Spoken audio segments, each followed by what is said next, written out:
Now, our first guest for today is international model and artist Kuni. Now, her success in the international modeling space has seen her land worldwide campaigns. 12 years ago, her career brought her to the foot of Africa, and trust me, it was love at first sight. Now, since then, she has also established herself as a respected artist, and she is living proof that art can be a catalyst for change.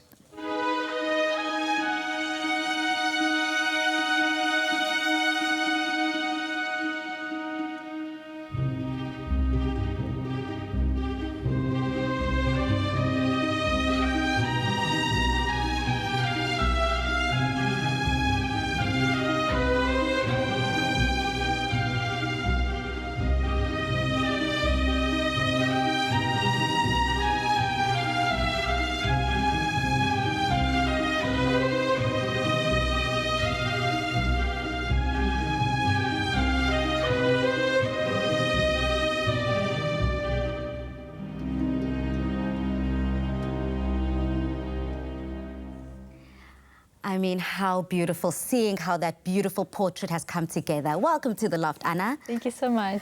So when we watched that up sound, it just was so beautiful to see you create. You created from scratch. From nothing came a beautiful collaborative effort. What did we just witness?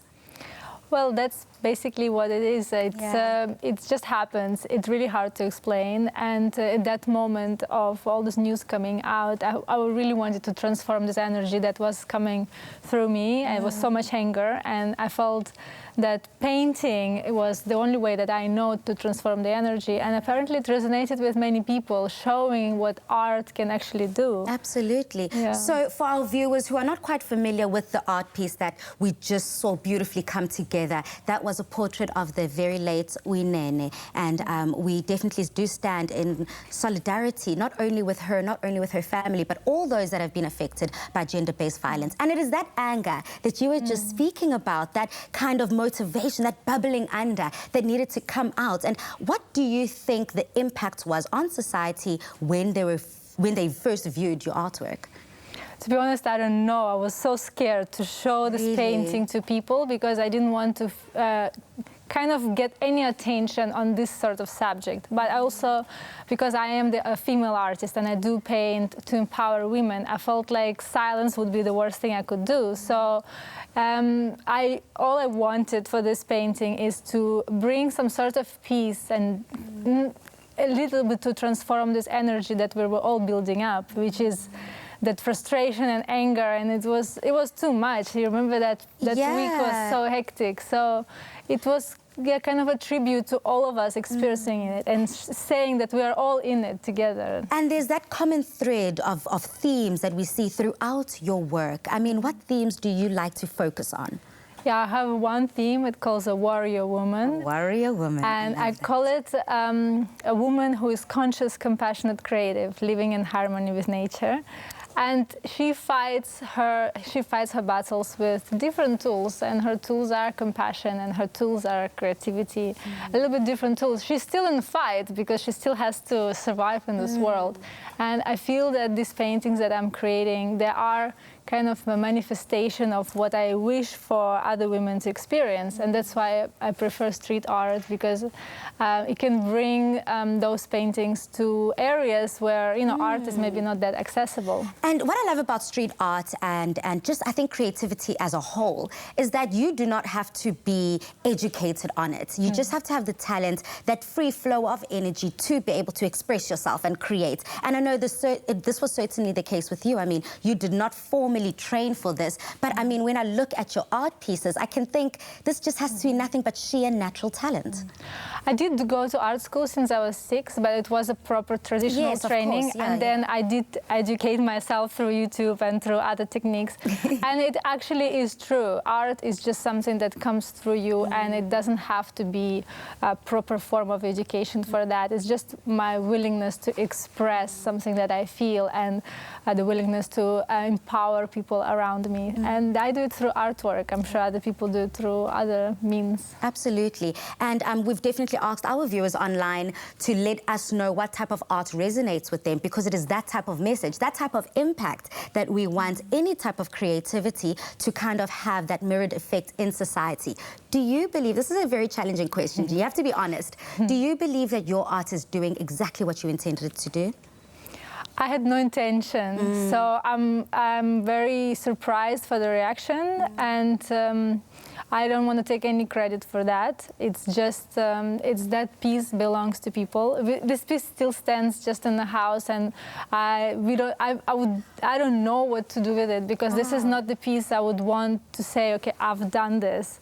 It's very tricky. It's really sensitive subject. So I'd never signed it. It doesn't have my name, and it just belongs to the people and contributes to transforming that energy. That's the purpose of it. I think it's because you're such an authentic artist. You're such a natural in everything that you do. For you, it's not necessarily about the monetary value and about, you know, making profit out of something, but it is just sharing, it is communicating. And art is exactly that, a means of communication. Do you think that the world is picking up on the message that art is sending? Absolutely. You can see the world is changing. We are dying for this change.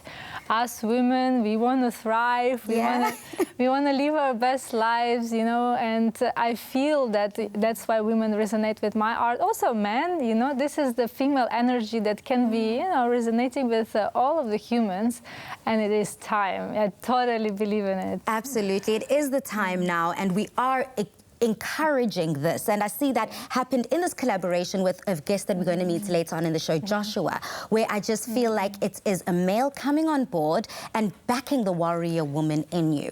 Do you think that also art has the ability to change people's perception? I know if maybe you're brought up in a specific way, as I said in the intro, art can change cultural narratives, shift emotions. I mean, I feel like that is a huge ask, but somehow different artists have that ability. To be honest, through my art journey, I've had so many amazing experiences where women would write to me and they would say, like, I just had to pull over on the side of the road and write to you. This piece resonates with me so much. It helps me to go through.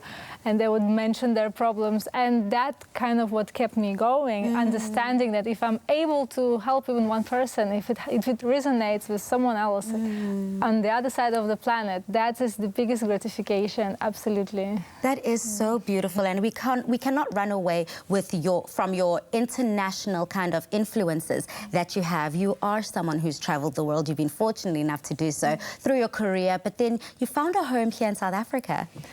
Yes, I'm so grateful. Every day I wake up here, I'm like, thank you, God. This is the most beautiful place. I never get tired of this place. I'm so grateful to be living here. Yeah, I found a home here through modeling. That's how I arrived. And now I'm raising my beautiful daughter here. And yeah, we're super happy to be living here. What is the kind of dualism that you're going to have to teach your daughter, not only with your heritage, where you come from, but also acclimatizing her to the South African narrative, which has a very complex history, complex past, and of course now having to raise her to be a queen herself? Yeah, I think that's why I'm taking part in all this activism, because I want to show her what is actually happening, what she has to face, and that you know, with positive action, it's possible to make positive change.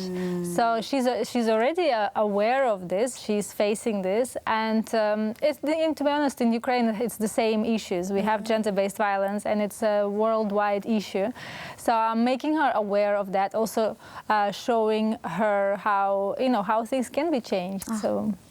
Thank you so much, Anna. Now, don't miss out as we chat to documentary photographer Josh Rubin after the break.